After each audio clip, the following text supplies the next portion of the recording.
ka ba? Malakas ka ba? Sobrang lakas ko. Sobrang lakas ko. Ito, si Okata. Pogi na, malakas pa, laging positibo. Tingin nyo guys, mananalo kaya sa akin to o hindi? Ito naman si Jake Palaban.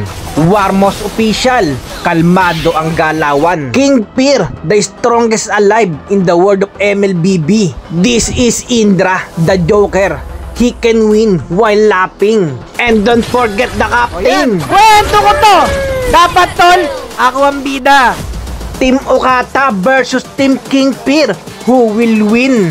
The Battle of the Greatness, labanan ng Big 3. Bago tayo magpatuloy sa aking kwento, para nga sa mga bago dyan, ako nga pala si Captain Els, ang nag-iisang kapitan ng Barangay Land of Dawn, top global sa sariling mundo, na laging nagsasabi, mga tol, kwento namin to ni King Fear at Indra, kaya dapat kami ang bida. So dito nga tinatatlo na nila ako dahil nga lumalakas na ako. Pero hindi magiging sapat yun para pabagsakin ng isang kapitan sa grupo. Alam nyo ba kung bakit nalugi dito ang Team Okata?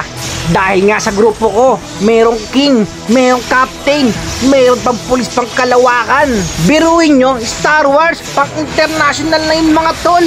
Pero ito ang pinakamalaking katanungan. Sinong team o anong team ang itatag nyo sa comment section para tibagin ang aming kupunan? Sa content nga ni King Fear, may nakita ako sa comment section.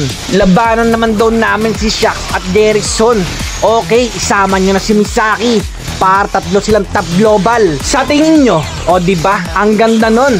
Nakakatuwa lang din dahil nakalaro ko ang mga iniidolo at nire-respeto kong mga content creator sa game na to. Nice game with respect mga tol!